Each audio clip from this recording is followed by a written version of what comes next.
really don't want to know the paternity of our children if we can avoid it. Polyfamily, Season 1, Episode 2, First Impression, recap, and for something that they don't care about, they talk about it a whole lot.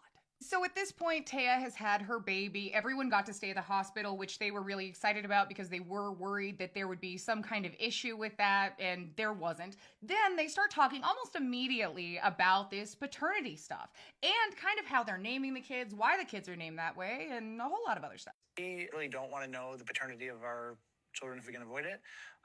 The reason is the only real consequences that could come from finding out for us at this stage are negative. And Sean and I have already had a lot of conflicts over parenting lately, and we really do not need one more issue to make things worse. It's giving staying together for the kids, that like dynamic, just with a lot more moving pieces. These two clearly really don't like each other. Like things will be thrown in this recap. To be fair, it was a dodgeball, but it was still very uncomfortable to watch. And you could tell that, like, in the back of his head, if he could have, that would have been a bag of wrenches. And I mean, I guess if you can dodge a wrench, you can dodge a ball, but still. They go into more of the things that they've done to try to make it equal. Like, the kids that have been born since they've been together have hyphenated last names that have both Tyler and Alicia's and Taya and Sean's, right? If you've been watching any of the Gypsy Rose stuff, you might have already heard of this because Taya's husband is Sean. Sean is the one on the birth certificates. For all their parents.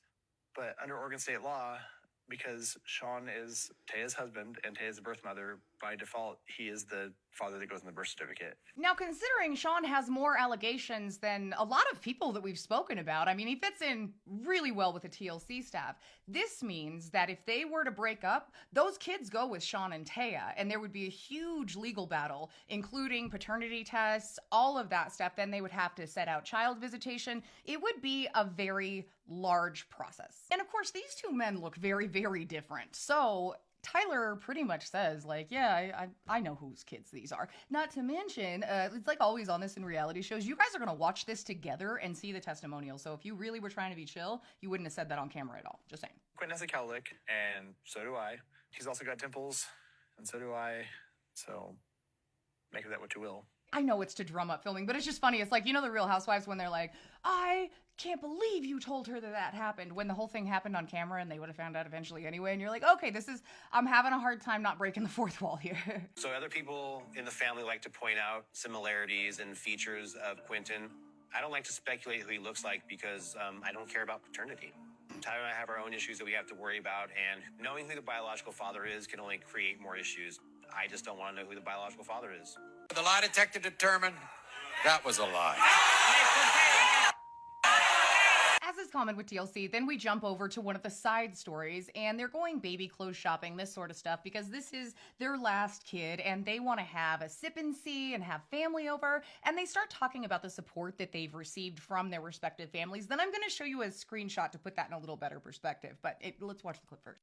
Between all four of our families, we've definitely had a spectrum of support and involvement since we came out. Goes on to talk about the different levels of support that they've gotten from their families, and not all of it is because they're poly, then some of it's because they don't want to be public. However, a lot of the family has actually been outspoken about this since the show started airing because they didn't really necessarily appreciate that. The whole post is on Reddit, but you can pause to read that real quick.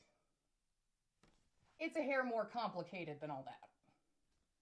While it's clear maybe a few family members had a problem with the dynamic, what they really have a problem with is a person like Sean being around their nieces and nephews and kids. There has been concern expressed that they had left their kids alone with this person, not being told the entire truth, and a lot of very valid concerns. Not to mention the 5 other children that he's not allowed to have contact with, and a very concerning letter that says that he may not be safe to be around children at all. Then Tyler and Alicia go baby clothes shopping, and they talk about the fact that they like going shopping together because they have fun. And when Sean goes, we saw that with the fly swatter thing. He like pushes everyone around and says like, oh, you can't buy that and blah, blah, blah. A lot of controlling stuff, right? But then Sean has the audacity, the absolute audacity and journey. He must have gone up there with Cody Brown to say this.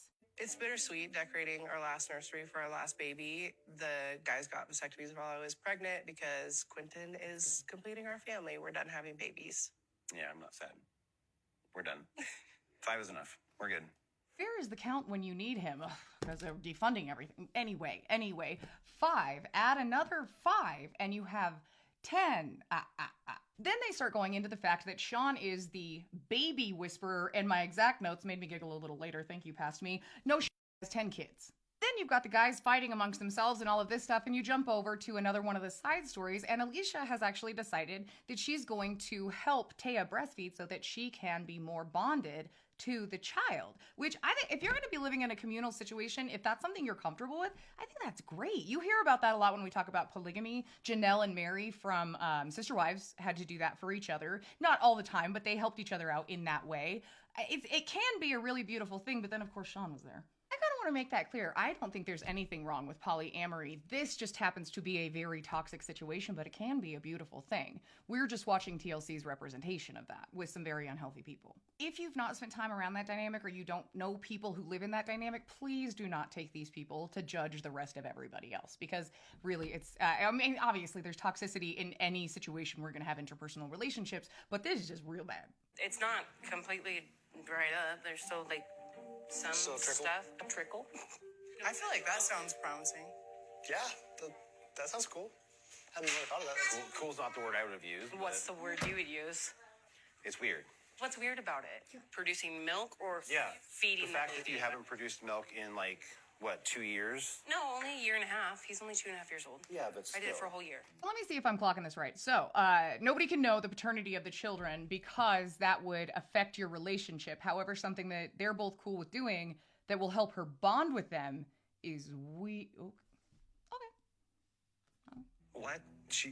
She wants to breastfeed a baby who she didn't birth. Like, her body's not producing milk. My brain can't quite comprehend what that means. And so all I can say is it's weird. Wait a second. It was all equal when it came to babies he didn't squirt, but then she didn't birth.